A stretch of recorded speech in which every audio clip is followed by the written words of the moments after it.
Today's video is sponsored by Docking Bay 94. Check us out on comicsandgames.com. As well as Famous Faces and Funnies located in Melbourne, Florida. Check us out on Facebook, Instagram, and Twitter. As well as Ian's Display Stands, the best display stands for Star Wars and G.I. Joe. Check us out in the link below.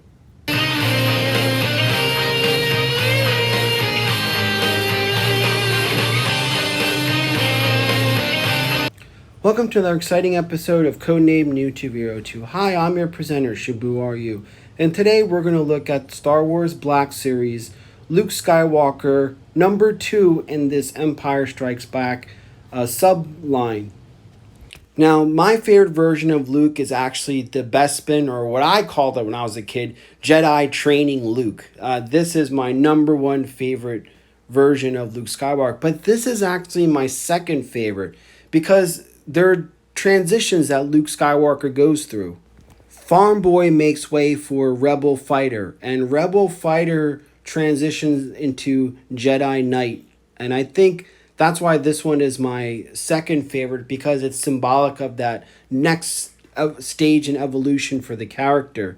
And we see him, going to Dagobah here. Regular followers of my channel know how many times I have said that I absolutely despise modern Disney Star Wars, and the fan base and everything has just been so toxic, and that's why I've jumped to G.I. Joe. But with that said, there's always those instances where you see something and it harkens back good memories, like, hey, wait a second, and it makes you think twice. This is such a case. Now, I'd be remiss that nothing that has come since or will ever equal my original SnowSpeeder and Pilot Luke. This is my actual one from my childhood, and I got it on my birthday, and to me, this thing means the most. And I have pitted this, let me backtrack. Why it's important is because I, was around in the 80s for it, and I had it go up against such iconic villains such as the Cobra Rattler, as well as the Conquest. Now, when I did the G.I. Joes, I always had him working with the G.I. Joe planes, so you never went up against, so you'd always go up against either the Empire or Cobra. And that's what makes these toys mean so much to me and my childhood, and why millennials will never know what that feels like. I'm not trying to sound mean to millennials or modern Star Wars fans, but there is a transition between our whole process of going to this Toys R Us when you're a kid, seeing it on the shelf, and then opening it up on your birthday, and then having so many adventures in your imagination with that figure. And here we're going to go through a lot of the iterations of this character in various forms whatsoever. I only got the one that I showed you earlier, my original one, and this modern one, this BlackSeries. But all these other ones never really caught my attention. I've always felt that they never captured the essence of the character, and they were just never spoke to me as a collector. And I even passed on this trilogy one as well.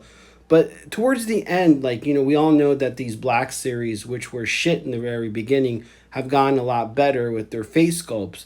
And I caved in and bought the Han, and I bought the Leia from Hoth. And I think this was one of the first BlackSeries that came out, and this was in big demand. And then this, I'm not sure if this is different between, it's coming up right now, but this version of the this one right here. I don't know the difference between these two. I know Analog Toys featured this one, so I'm kind of interested to see how different this is, or if it's not the exact same thing. Earlier in the month, I looked at this Ahsoka Tano BlackSeries along with the Mando figure, and I called it a relapse because kicking Star Wars out of the system is like an addict. Sometimes you relapse, and again, I relapsed once again, and for good reason. And I'll say it again for those that are new to the channel. I The Last Jedi basically was the stake through the heart. I mean, of course, the Disney acquisition was the beginning of the downfall, and just how it's just become so corporate has turned me off to Star Wars mostly. There are times when I slip back in. I mean, it's tough. It's tough. I can't. I know our good friend Retro Blasting has a hardline approach with it, and I just, while I agree with 90% of what he says, and I feel the same way, I just think it's the only person you're hurting is yourself. I'm more selective. If I like it, I'll get it. But I pass up a lot more. And I just basically have a handful of modern Disney Star Wars stuff. Bulk of my collection is either Kenner, vintage, or anything before Disney.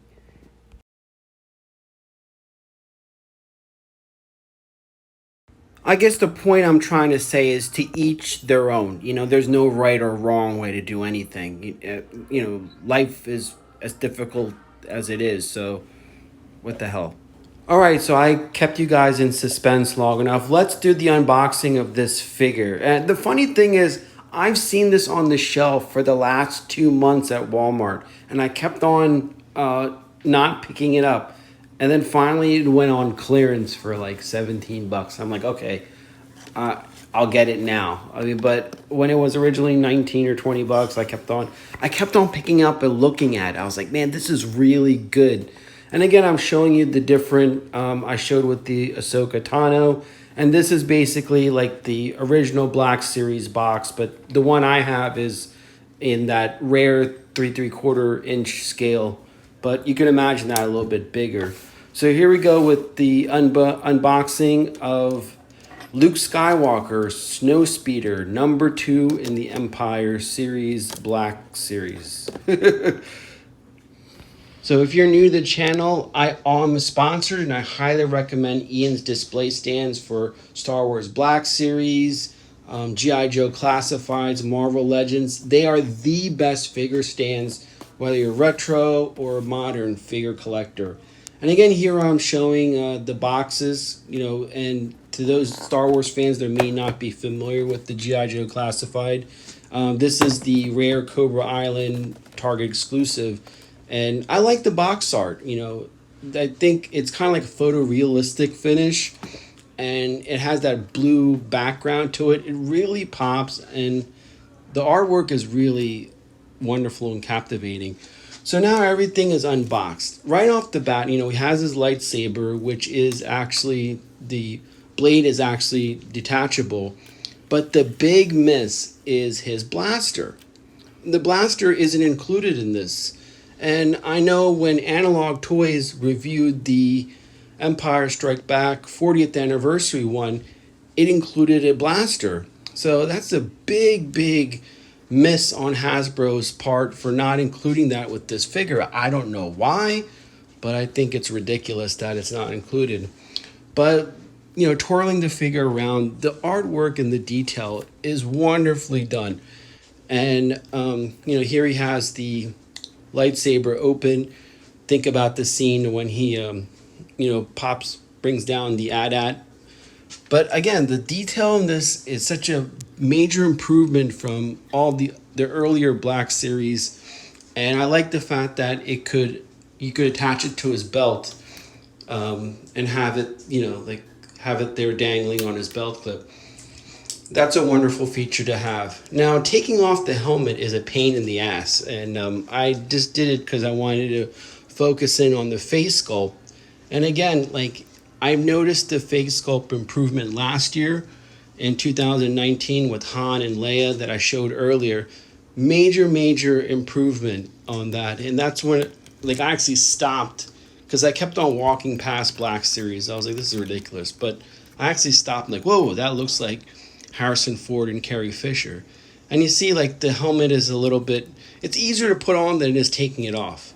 And this is the reason why I wanted to get this figure. To have him stand next to Han and Leia, like the three amigos together. And then also with Ahsoka. I would have loved to seen Luke reach out to Ahsoka at some point and get some words of wisdom from Ahsoka Tano. That would be, maybe that's something that's going to happen in the comics or what have you. But again, having these three original characters together, looking like the actors in poses, is awesome. And it's sometimes you could forgive Disney. Let me take that back. 2 words, Rian Johnson.